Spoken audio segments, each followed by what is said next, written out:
Hi, I'm Paul Vunak, and this is going to be a videotape on trapping. The one thing I have to do before I discuss the fundamentals of trapping is talk to you about ranges a little bit. Regardless of what style you practice, it has to fit into one of these four ranges.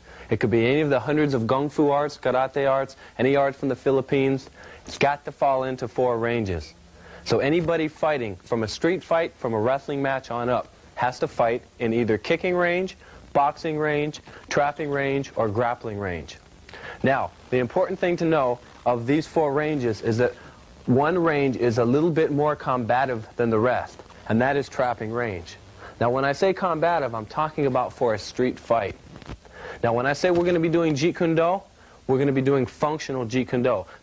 It's not going to be the kind of Jeet Kune Do that you're used to seeing in the movies. We have what we call theatrical Jeet Kune Do and functional Jeet Kune Do. Functional JKD is within trapping range. Theatrical JKD has to do with more high, spinning, flashy kicks. Now, first of all, I want to illustrate to you what constitutes what range. Okay, Mark? Kicking range is the extension of the leg. That's the first thing. So as the leg is extended, this is kicking range. If I cannot reach with my hands, but the feet can kick me in any kick. Punching range is the extension of the jab. The jab is here. We're inside of most of the kicks, but we're also outside of the elbow range. Then you have trapping range, which is right here. Closest range you have before you get to the ground. On the ground, wrestling, headlock, roll around the ground, that's wrestling range. Now, of each range that you have an amount of tools on your body that coincide with these ranges. We're going to start with the top of the head and go down the body. And I'm going to show you how many tools you have and in what ranges they are. In kicking range, you have the foot. Anything inside the foot is another range. That would be boxing range. So therefore, when the foot is extended, this being kicking range, notice I can't punch. Not to say that an art doesn't kick or punch. There are arts that kick and punch. From kicking range, we have boxing range. Boxing range is inside of most kicks. Spin kick, crescent kick, roundhouse kick, you're inside. You're too jammed up to kick in this range, but this is boxing range right in here. Trapping range is inside of boxing range. Now, the boxing range, you have basically your hand. This is the only tool you have in boxing range. You can possibly use a few low-lying kicks, but you've got your hand. You can't use your elbow. Notice, because of the extension of the jab, I'm too close for the elbow. I'm a bit too close for the knee. I may be able to reach if I really extend. We've talked about kicking range, and we've talked about boxing range. I'm going to skip trapping for a second. We're going to talk about grappling range. Grappling range, we're both on the ground. I've got him in a headlock. He's got me in some lock. We're rolling around on the ground. What tools do you have in grappling range? Basically, you have your teeth, you have your chin. Wrestlers use their chin a lot. Okay, and you've got your grip for the pinch. These are the tools we have in grappling range. Now we're going to talk about trapping range. Trapping range is the common denominator of Jeet Kune Do and of the Filipino martial arts. This range is very combative in that it is an art and not a sport. In trapping range, you've got your head. This is your headbutt. Working down, you have your teeth. Any bite. If I'm up here, he's got the bite. From the teeth, we have the chin. Okay, so if you go for a double leg takedown here, this is the chin, or the chin here. Okay, from the chin, we have the shoulder. Now, the shoulder is not a tool that's going to blow somebody away. I'm not going to run in and shoulder bump them, run out and go, well, did I beat them? Okay, the shoulder is just a means to an end. If I'm in here, it's just a little bump to get another punch.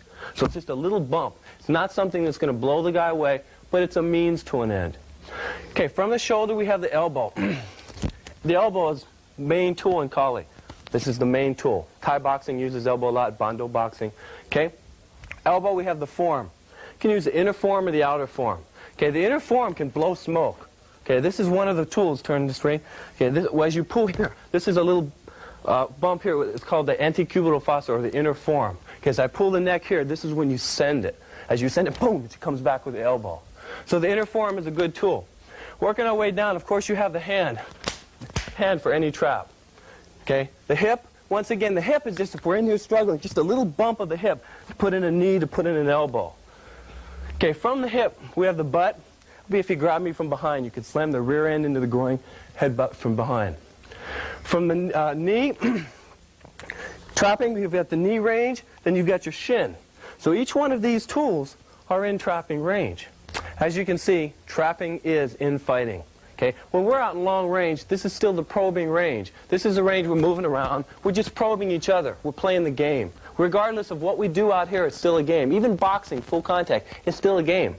When you get inside of boxing, when you get in this range right here, this is now where the fight starts, where all these tools begin.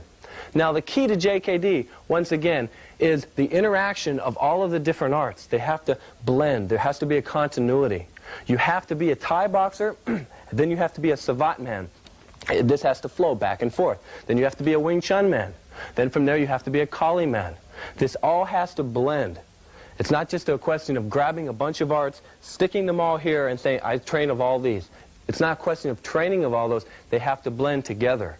So if you have an art where you replace on the hip, this won't work for what we do. Not to say it's not right, it's right or wrong, but it won't work for what we do. Because from here, if I have this sort of reference point, my hand has to go from the hip all the way up to here to get a trap. Whereas Thai boxing, if I'm here, this is their position, not on the hip, the trap is more effective because we have our economy of motion. One thing I want you to remember, as I'm describing different arts, I'm not putting down any particular art. All I'm doing is explaining to you that that art would not fit in the blend, in the synthesis of what JKD is. And the reason it wouldn't fit is, let's say, for example, if you chamber your hand on your hip, is we're losing one of the most important qualities of JKD, is economy of motion. So the arts that we chose, that Bruce Lee chose and Dan Inosanto chose, were arts that blend together harmoniously. And this is the most important aspect of JKD, is knowing what arts to pick. And out of all the arts that we pick, we don't use the whole art. We only use a portion of the art, maybe 5–10%. In some cases, we only use a training method or a mentality. Thai boxing, excellent mentality. They hardcore everything. You can take that same hardcore approach and apply it to Wing Chun. You'll have a better Wing Chun man. Then if you take the economy of motion of Wing Chun and apply it to Thai boxing, you'll have a better Thai boxer. Now, one of the main things that I like about trapping range is that no one else knows it. Kicking range, you've got a lot of karate people that kick. You've got a lot of boxers that will stay in boxing range. They'll move around, but they maintain one range. A street fighter, he's going to maintain boxing range, or he's going to get on the ground. So you've got wrestlers, you've got boxers, you've got street fighters, and you've got karate people. But who stays in trapping range and fights there? Think about that. In a tournament, what happens? Mark, let me borrow you. We square off here, we're both down in this low position. We fly up from here to get your point. And if we're stuck in this range, what happens? The ref comes in. Break! Separate. In a boxing match, they're jabbing, they're crossing, they're hooking. They get in clinch position, what happens? The ref comes in and separates them. In a street fight, what happens? You're stuck in this trapping range for 1 second. If someone just yelled, yo, headbutt, boom, the fight would be over. But nobody knows to do that. So instead, what happens? They get in a headlock on the ground, and they're rolling around on the ground. So every time they get into trapping range, or anybody does, they somehow get out of it, whether it be the ref separating them or them just quitting. So this is a range that no one else knows. And because of that, it gives us a tremendous advantage. All you have to do is know the techniques, know the blend of arts, and know the attribute that it takes in that range, which is sensitivity. And sensitivity is something that can be maintained until you're 90 years old. If you're an art that chooses all high kicking, well, you can burn out at a certain time. And if you don't burn out, it might take you 2 hours a day to maintain those kicks. But we're talking about elbows, knees, headbutts. What do you do to maintain a headbutt? Butt the bag for 2 hours a day? You don't have to do that, because the tools are very easy to maintain. So let's discuss why we like to trap. Number one, very few people do it. Number two, the tools are very easy to maintain. And number three, you have all 12 of your tools in trapping range. Whereas in these other ranges, you've only got a small variety of your tools. Okay, with these concepts in mind, what I would like you to do, just have an open mind, okay, and let's just get to business. Let's start training. Okay. Now that you understand that we want to get into trapping range in the fight, that is our goal, is to get into trapping range. The one thing you have to know is that you have to go through 2 ranges to get to the 3rd range, kicking and boxing.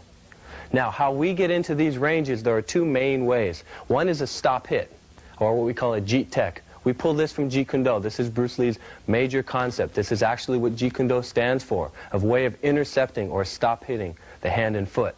And the other way that we use as an entry is pulled from the Filipino martial arts. We call these destructions. Destructions are whenever anybody punches or kicks you, you destroy the limb or the foot on the first beat.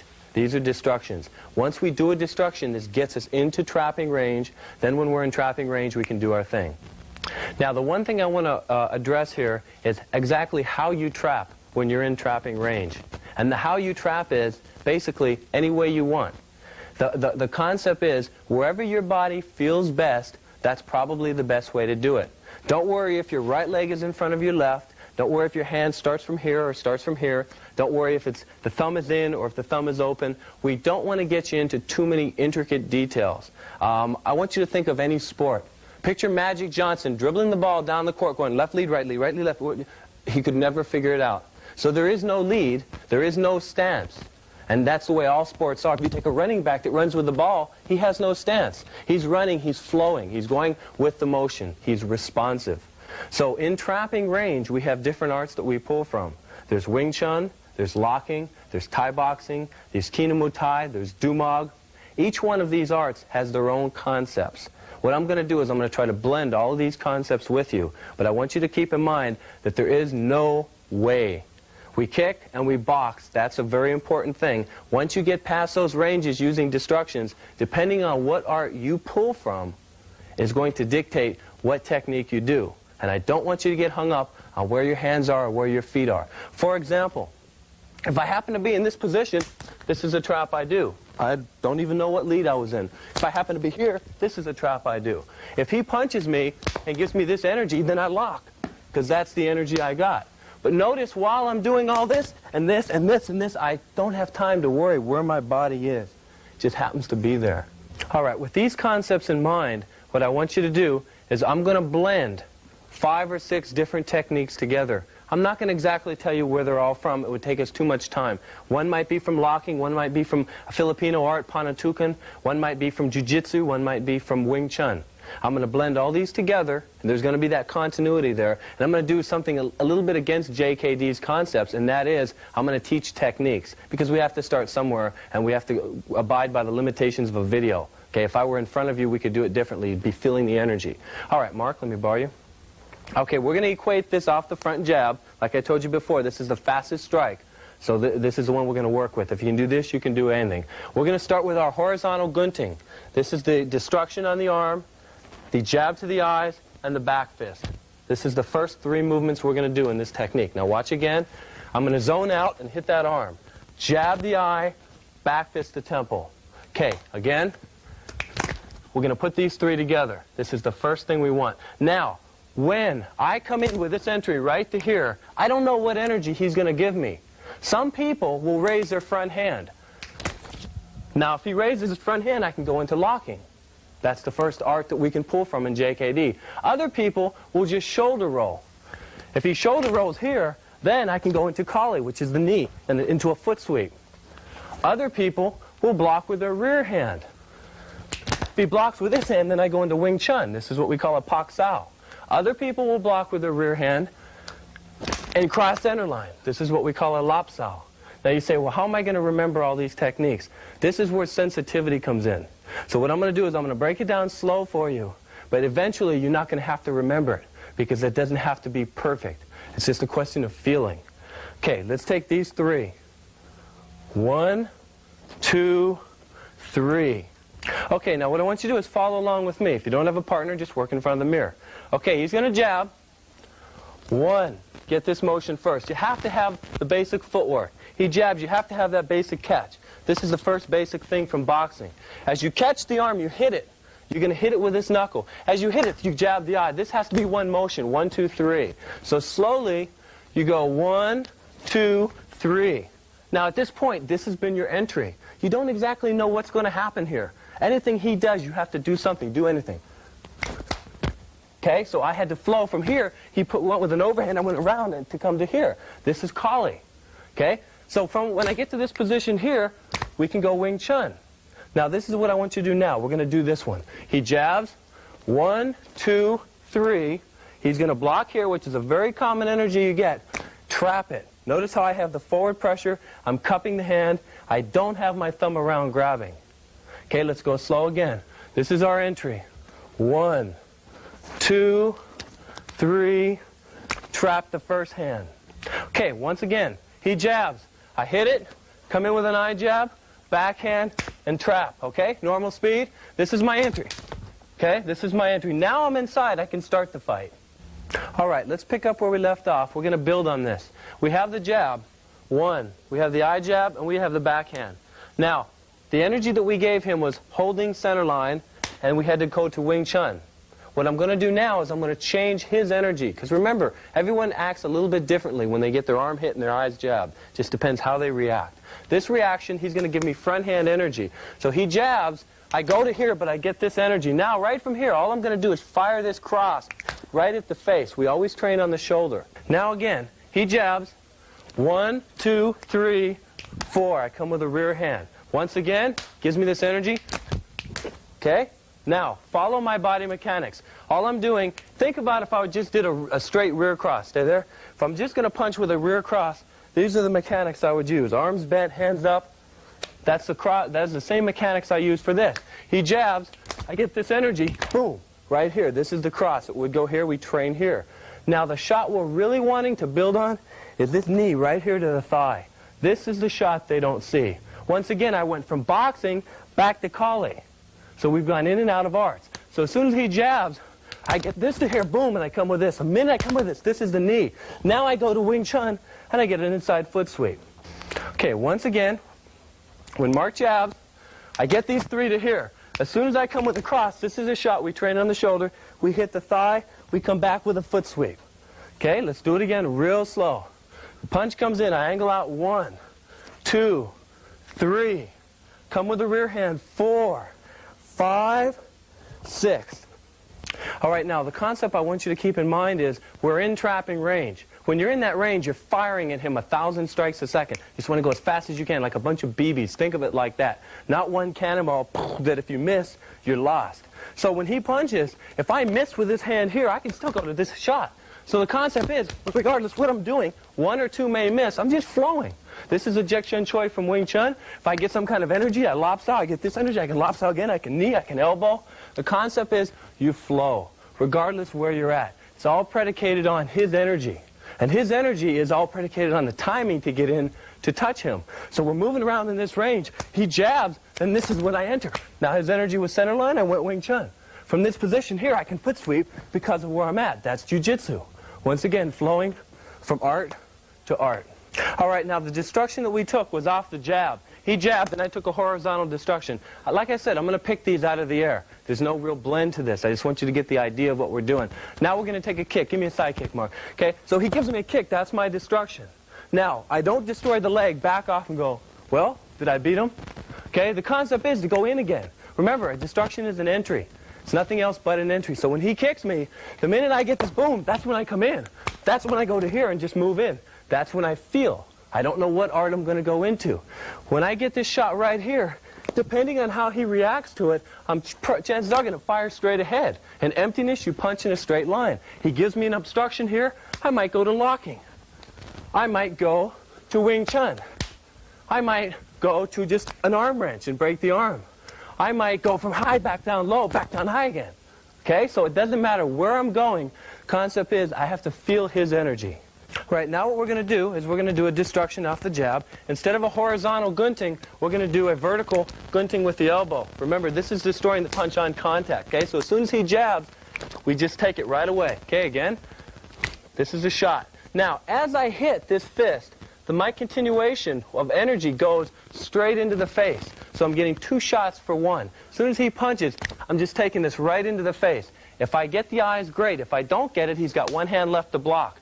Now, when he blocks with that hand to here, that's when this is going to come into this side. So watch my energy. As soon as he punches, this comes to here. This comes on this vacant line. Then I get to here. Now I'm going to pull the neck, and I'm going to hit it with that elbow. Now, the minute I hit it with the elbow, boom, I'm going to come back to it. Elbow and a headbutt, a knee, and then a takedown. This is my combination. Okay, watch it again slowly. He jabs. Destroy the fist with the elbow. Continue to the eyes. come in with what we call a wedge. This is from Kali. All of the footwork is Filipino footwork, the angulation. I get what I call it double pock here. I'm going to pull the neck, take it with that, and come back to the elbow. Headbutt, come down to here, and drive it down to finish it off.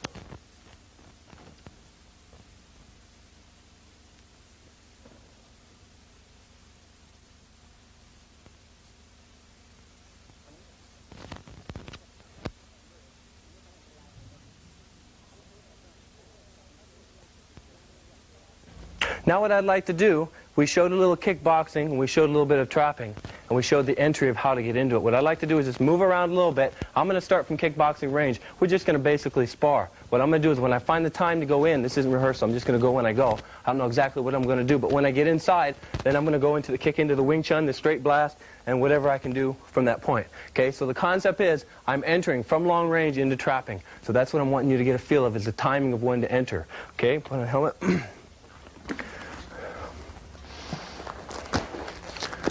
Okay, move around.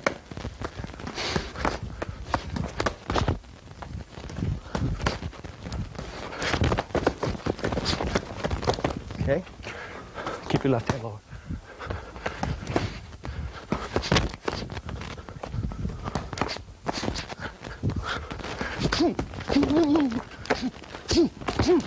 Back out.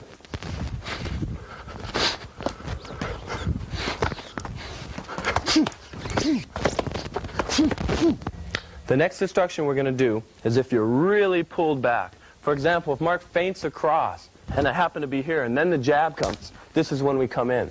Now, this particular destruction, we're not hitting the arm, but we're going straight into the eye. So if I happen to be in this position, and if the jab comes in, this is my shot. So just the jab is going to come in. I parry it and shoot the eye jab. Notice my angulation. As I'm here, I zone away from the rear hand. This is something you want to do with all the destructions. I usually work the upper body first, then the lower body. Once you have this down, then you have this one down, then you have this one down, then we put in the angulation. Zoning to this, or zoning to there, or zoning to here. So once again, very slow, he jabs, I catch with this shot. Now notice if I stay in front of him, I can't get this hand in, because we've got like front hand cohesion here. So as soon as he jabs, I've got to get across that line to put the eye jab in.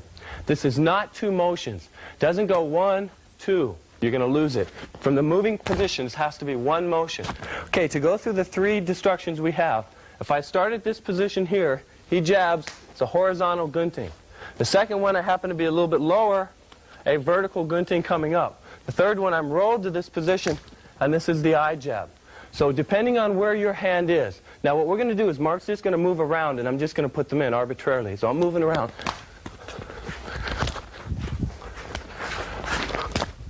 See, so where my hand happens to be is where I destroy it at. I happen to be up, I'm here. Happen to be in, I'm here. Didn't go through that one yet. Okay, now, what we're going to do, as Mark jabs, there's another range to do a destruction. This particular range, as Mark jabs, this is what we call Sumbrata range with the destruction. Sumbrata means that I can catch with my rear hand. Every destruction I was doing, I was catching and then hitting. What I'm going to do now is I'm going to be out in this range and using the elbow. You don't have to catch it. You can just put the elbow up if you want. It's right here. If you want to catch it to guide it in, you can guide it in. So our 4th destruction from this range is hitting the fist. We're destroying the fist on contact. The minute Mark jabs, this is the destruction of the fist. This is my entry to come in for whatever I want from here. So we have 4 destructions. Horizontal, vertical, eye jab, and catch to the elbow. Now the 5th destruction we're going to do is going to be the other elbow. So if I caught it with my left, destroyed it with my front, now we're going to reverse it. Catch it with your front, destroy it with your left. You don't know when you're going to do which. These are all 5. I'm just playing with them. Notice where my hand happens to be before I do them. Okay, so slow. 1, 2, 3, 4, and 5. Now we're going to work the cross, which is the rear hand strike. So the jab comes in, this is his front hand, I catch with my rear. Now when the cross comes in, I catch with the same hand, except the back fist is going to come in to do the destruction. So my hand is from this position, 1. This is my shot. If I'm turned a little bit more when that comes in, I can't bring my hand around to hit it here. I'm losing the economy. So if I'm turned to this position, I just hit it here. So once again, if I'm here, I get this one. If I'm here, I get this one. Notice the turning of my body. It's hard to tell what lead I'm in at this point. Once again, I have both elbows off the cross because it's a straight punch like the jab. So when he shoots this in, I have the front elbow and I have the rear elbow. So you notice the similarity between the jab and the cross. In our particular art, we do not equate against the technique. We equate against the line of attack. So it wouldn't matter if Mark were to be coming in with a back fist and I destroy it, or if he comes in with an eye jab and I destroy it, or he comes in with a looping crane's beak and I destroy it, or if he comes in with a jab. They're all coming the same angle, so I treat them all the same way. So the cross is coming the same angle as the jab, so I treat that the same way. Once again, 1, now you jab. 1, 2, jab. 2, 3, jab. 3. So we treat them all the same way because they're coming in the same angle of attack. The next strike we're going to do as an entry is going to be against a hook. Now I'm not going to show the uppercut as an entry because you're already in. If a guy's going to uppercut you from long range, that's not a technique to do anyway. So from the fighting stance, he's going to throw the rear hook. When the rear hook comes in, we just go in the eyes right away. This would look very similar to Wing Chun's Tan Sao. Doesn't particularly matter where this hand or what angle this hand is, as long as you have it up. So when the hand is up, boom, straight in the eye.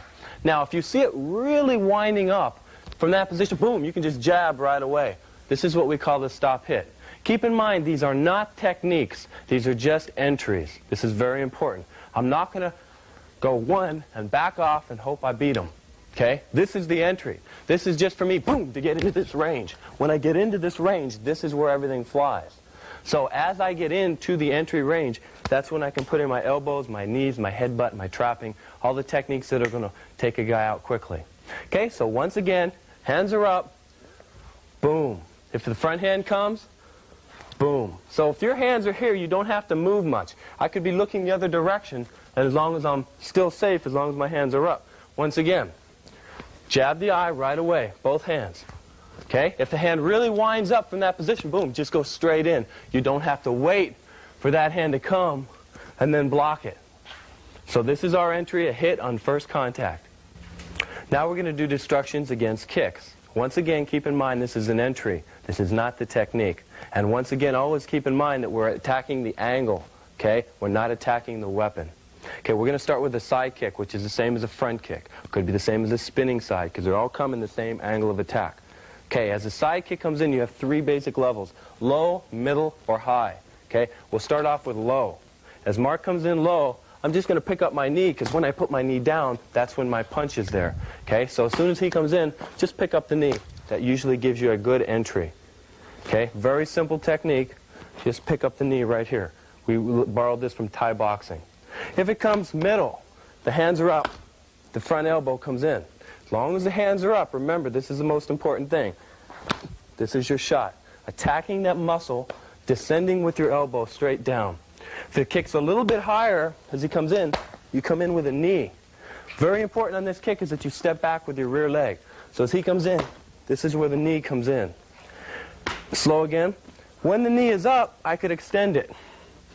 Okay, so the 2 techniques slowly is elbow and knee. Okay, this is against the side kick. If it comes low, we just pick the knee up. If it comes middle low, elbow descends. If it comes middle high, take a step back, 1, 2. If it comes real high, I'm going to lean back when the kick comes in. As I lean back, I might as well put in my shot. So that's my destruction. That's my entry. So he comes in high, 1, 2. That's my entry. He comes in middle, elbow. He comes in low, knee. Now what we're going to do are destructions against the roundhouse kick. The roundhouse kick comes in the same angle as the hook comes in. Whereas before we were doing destructions against the side kick, that comes in the same angle as the jab or the cross. The roundhouse kick can come two levels, low or high. If it goes low, it usually attacks the thigh or attacks the shin. Okay, so from a right lead, he's going to hit me in the thigh. This is the one shot I'm looking for. Okay, this is the one destruction or the shin. Okay, now, what I will do in defense is as soon as he comes in, on the first motion, just raise my knee. As soon as he kicks, I put the knee up. Thai boxing likes to raise their knee vertically and meet shin to shin. For them, that's very effective. They kick banana trees 6-7 hours a day. They're kicking the heavy bag, sandbags. They've got very conditioned shins. I would rather just pinpoint it with a knee. It's up to you. It's his own personal preference. As soon as it comes in, boom, just right on the knee. It takes a little more accuracy, but once you get it down, you don't have to spend all the time conditioning. If the shot comes low on the shin, I just point the knee this way. As soon as it comes on the shin, boom, the knee goes down. So as you see, as I'm moving around, he kicks or he kicks. Boom, and that's all you do is pick up the knee. So from this position, the knee either goes this way or this way.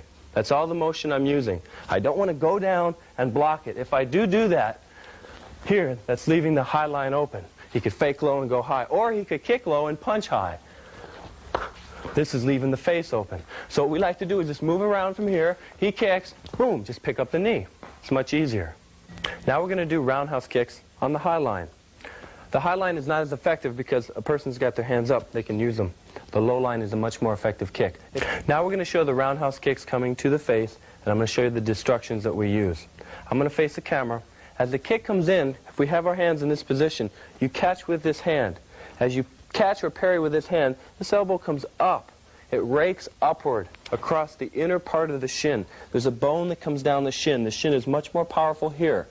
The inner part of the shin, there's a bundle of nerves that run between the shin and the muscle, between the shin bone and the muscle bone. This is where we want to attack, the inner shin. So as Mark comes in with his roundhouse kick, this is where it's hitting my arm. As it comes to this position, I raise it up on that shin. Okay, as the shot affects the shin bone, the real pain hits him when he plants forward. Okay, normally what I'll do is I'm going to kick. When Mark does it, this is when the effect hits right on this spot, right when a guy plants forward. Notice where my face is. Okay, so this is the shot where after is the inner shin. Now I'm going to face the camera. When the kick comes in, the hands are here. Once again, the elbow raking up. As the elbow rakes up, you can combine that with the knee. So you can do two destructions before the kick ever retracts. Okay, so Mark, give me the kick. This is the elbow destruction. But notice the elbow destruction can go on to the knee destruction. Then I got my hand entry from this point. Once again, we have two destructions on the high line. The elbow destruction rear elbow and the elbow destruction front elbow. Then we have the knee destruction front knee, or we have the knee destruction rear knee. Or we have a combination of them too, rear to rear or front to front. So these are the basic destructions we have against the high roundhouse kick. There are many more. There are many more kicks you can do. We have to keep it condensed for this particular tape. Now, Mark is going to come with a middle line roundhouse kick. The middle line roundhouse kick, you don't have to move your elbows because they're already there. You don't have to raise them up or descend them down. So as Mark comes in, boom, that's all I'm doing. So from this point, if I just tip the elbow out a little bit, I'm going to get a destruction on either side. Middle, low, or high. All of these kicks, high, middle, or low. The basic way to think of it is when the knee comes up, it covers to the waist. So your knee takes care of the low line. Your elbow picks up where the knee leaves off. So from the waist up, your elbow destroys it. So anything this guy shoots at you, the minute he fires, boom, he gets it destroyed. The minute he punches, boom, he gets it destroyed. This is the concept. Destruction on the first shot. All right, we have the high roundhouse kick, which comes like the hook line. We have the low, and we have the middle roundhouse. We have the low side, the middle side, and the high side. So we've got the straight lines and the hook lines covered. Now, there's different kicks that come at the same angle. But like I said before, we don't equate to the technique. We equate to the angle of attack. So if a crescent kick comes in, that's the same angle as a roundhouse kick. So therefore, it's the same kick. I don't have to go through all the different kicks. Now what we're going to do is we're going to cover the spin kick. Okay, now Mark, give me a spin kick. Okay, now once again, slowly. Now, if you can see the spin kick coming in, okay, go. Now, once again. Now is when I'm saying it. Why wait to block the kick now? You're skipping a whole sequence of beats in there. So the minute I see Mark move, boom, this is my stop hit. Notice we aim for the rear end for training, but in reality we want to get it on the lumbar region, which is a lot more lethal than the butt, of course. Now, talking about trapping range, you have a different attribute in different ranges. In kicking range, one of the most important attributes is limberness. Okay? Endurance is a very important attribute. You want that for boxing range. Strength is a very important attribute. You want that for wrestling range. Well, the feeling and sensitivity is the most important attribute, and we use that for trapping range.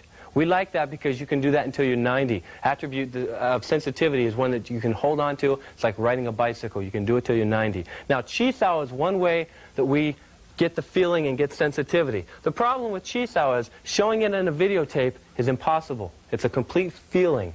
So the Filipinos have a way to get a similar energy, but they call it hubad. Hubad means to tie and to untie, or to get from long range inside and back out. When you're tied up, you can use your sensitivity to get out. This is the hubad. One person starts with their right hand and one starts with their left hand.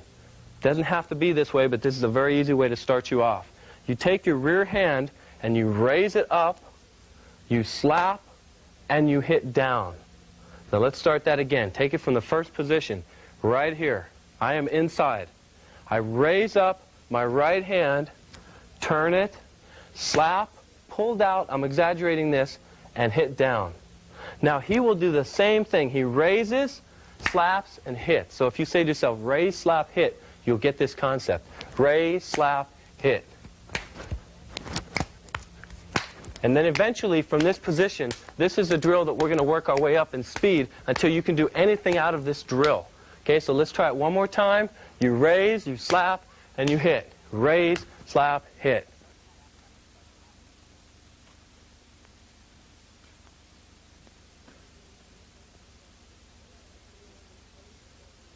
All right, I want you to remember the first destruction we taught you off of a jab, and this is a horizontal gunting. Okay, the hand goes across the bicep. Okay, this is a pat, and this is a horizontal gunting. Now we're going to go back to hubad, and we're going to feel when to do that. And that feel is the sensitivity that we're learning. So we're going to go back to the raising, slapping, and hitting. Now what I do is I give a little energy here. So this is a pull, and I'm going to punch. When he feels that, he does the gunting, and we go back to hubad. Okay, follow along with me. Raise, slap, and hit. Each time I'm going to pull out. Here's where he's going to get the gunting. On the bicep, I jab, and a hit. This is a technique we did from long range. He punches, hit that bicep. We're going to do it here in hubad. This is feeling when to do it.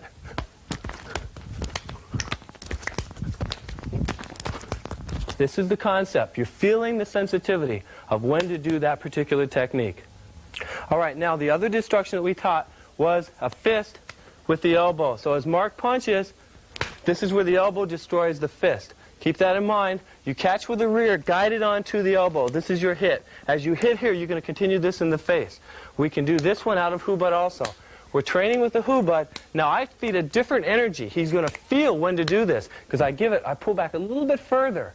Then when I punch, that's when he hits, and we go into this.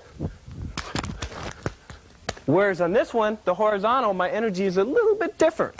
I'm across it. These, once again, you have to feel to appreciate. You have to be on this end to actually see them.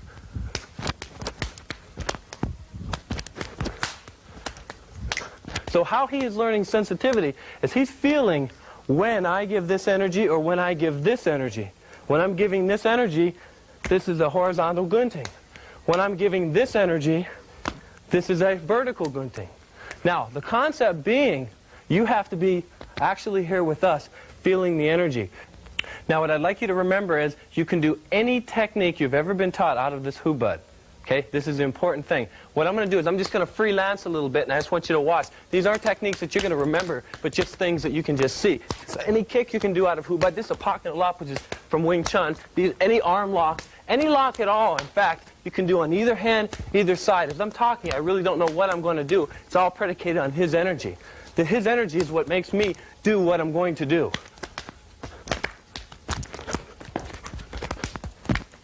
Break. Okay, so the important concept there is that we're just in talking, having a blast. When I was discussing the kicking, I was saying that the kicking is in trapping, but we have a particular type of kick. It's called pananjakman. Pananjakman, it's a little bit different. It's not what I would call pretty, but it's very effective. It's from the low line, from the waist down. The first kick that we do, give me a left lead, Mark, is what we call an oblique kick, just right here. Now I'm going to train on the shin. Notice my shot on the shin. In reality, it would be up in the kneecap. Now, the thing that differentiates pananjakman from other arts are that it is supposed to be done in conjunction with hands. So when Mark punches, while the punches are going, the kicks are going at the same time. This is a concept that makes pananjakman a little bit different. It is a kicking art that's made to be blent with trapping, whereas you can't exactly do that with a lot of different arts. Now let me go through a variety of a few different kicks. We're going to leave out all of the stuff that you can do on the high line, but keep in mind that that's all happening too. We're just going to teach you half of it, the kicking. Okay, the first kick, oblique kick. This is the rear leg kick. Just snaps out. Okay, let's do it a few times. 1. Bring your knee up first, just like you were going to do a front kick, only you turn it at the last second. All right, the next kick we're going to work on is a rear leg hook kick. We call it a hook kick. Actually, it's called a roundhouse kick. It's going to be attacking the kidney here. Okay, Savat prefers this target. Savat, when they have the toes up, they kick with the toes because they're a shoe art. So if you don't have bare feet, you can kick with your shoe. So what I'm doing is, here's the oblique kick. From this shot, when I turn, he doesn't really know if the first shot I taught you was going to come in or if it was going to be this shot. This is attacking the kidney. All Savat does, even if the hands are back that far, which it looks like this line is closed, notice that the foot sneaks in at that angle. So the foot comes up and then pops out. From that particular shot here, that's when I can go into trapping, because that is a nice entry, which is the rear leg hook kick. Okay, let's see it one more time, real slow. You have to turn the hip first. So you turn the hip, pick up the foot, kick, and then plant forward. That's your entry. All right, the next kick we're going to do, we borrowed from Thai boxing. This is a rear leg hook kick to the thigh. We use the shin. Okay, Savat likes to descend the kick. Notice how it comes down and up. This is Savat's way, because that way the kick can come back up again. Whereas Thai boxing prefers to come straight in with the shin. So right from here, they just drill it right into the thigh. This is a shot that's pretty ugly, but you have to feel it to appreciate it. In closing, I would just like to remind you of a few things. Remember, we have 4 ranges. Remember, from the kicking range, we move into the boxing range, we move into trapping range, and then you have grappling range on the ground. And of those 4 ranges, the range that we feel is very combative, Bruce Lee and Dan Inosanto both had this common denominator in all the arts that they studied, was trapping range. This range we feel has an edge on other ranges in that we use the elbows, the knees, the headbutts. You have more tools at your disposal. Whereas when you're out in kicking range, you've got your feet. When you're out there in punching range, you've got your hands. When you're rolling around on the ground, you've got your pinch, your bite, your wrestling techniques. Whereas in trapping range, you've got a variety of different techniques. And you got to also keep in mind, even though sensitivity is the most important thing, you have to practice. You have to put in the time. I'd like you to put in an hour or 2 a day if possible. If you can do that 3 or 4 times a week, then we're cooking. We're the ideal situation there. If you combine that with training on a Wing Chun dummy, Wing Chun dummy is to the trapper what a heavy bag is to the boxer. So you want to work your Wing Chun dummy. You can work all of your trapping on the dummy, and ideally if you have a partner to go along with the dummy, you've got it made. So I want you to take all these concepts and do your best, and best of luck to you. Thank you very much.